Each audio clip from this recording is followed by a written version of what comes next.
नारियल के जन्म की कहानी। प्राचीन काल में सत्यव्रत नाम के एक राजा राज करते थे। वह प्रतिदिन पूजा पाठ किया करते थे। उनके पास किसी भी चीज की कमी नहीं थी। वह धन दौलत से लेकर हर प्रकार की सुविधा से समृद्ध थे। हालांकि इसके बावजूद भी राजा की एक अभिलाषा थी जिससे वह पूर्ण की चाह रखते थे।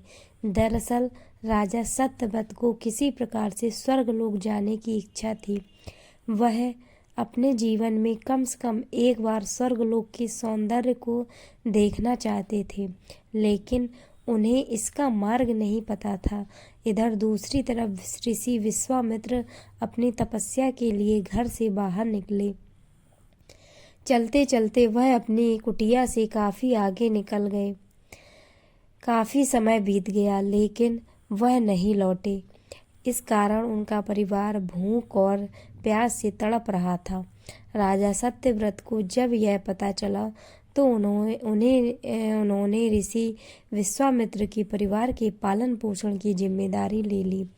कुछ समय बाद जब मुनिवर लौटे तो वे अपने परिवार को कुशल देख काफी प्रसन्न हुए। उन्होंने पूछा कि उनकी अनुपस्थिति में किसने उनकी देखभाल की।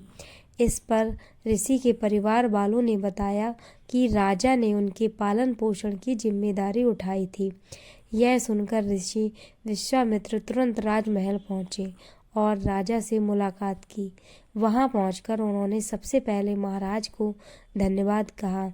इस पर राजा ने ऋषि अपनी इच्छा पूर्ण होने का आशीर्वाद मांगा।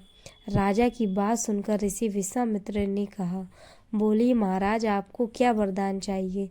तब महाराज ने कहा कि हे मुनि, मुझे एक बार स्वर्गलोक के दर्शन करने हैं। कृपया करके मुझे वहां जाने का वरदान दें। राजा की प्रार्थना सुनकर ऋषि विश्वामित्र ने एक ऐसा रास्ता बनाया जो स्वर्गलोक की ओर जाता था। यह देख राजा सत्यव्रत बहुत खुश हुए। वह तुरंत उस रास्ते पर चल पड़े और स्वर्गलोक पहुंच गए। यहाँ पहुंचते ही इंद्रदेव ने उन्हें नीचे धक्का दे दिया, जिसके कारण वो सीधे धरती पर जा गिरे। राजा ने सत्यव्रत से तुरंत सारी घटना ऋषि विश्वामित्र को बताई। राजा की बात सुनकर ऋषि विश्वामित्र गुस्से से आग बबूला हो उठे। उन्होंने तुरंत सभी देवी देवताओं से इस बारे में बात की और समस्या का हल निकाला। इसके बाद राजा के लिए एक नया स्वर्गलोक बनाया गया।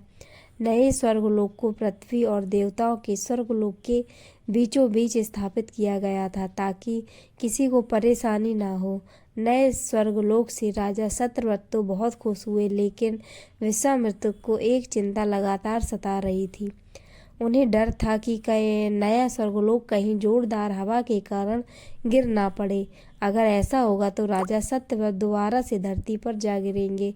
काफी सोच विचार के बाद ऋषि विश्वामित्र को एक उपाय सूझा। उन्होंने नए स्वर्गलोक के नीचे एक बहुत लंबा खंभा लगा दिया ताकि उसे सहारा मिल सके।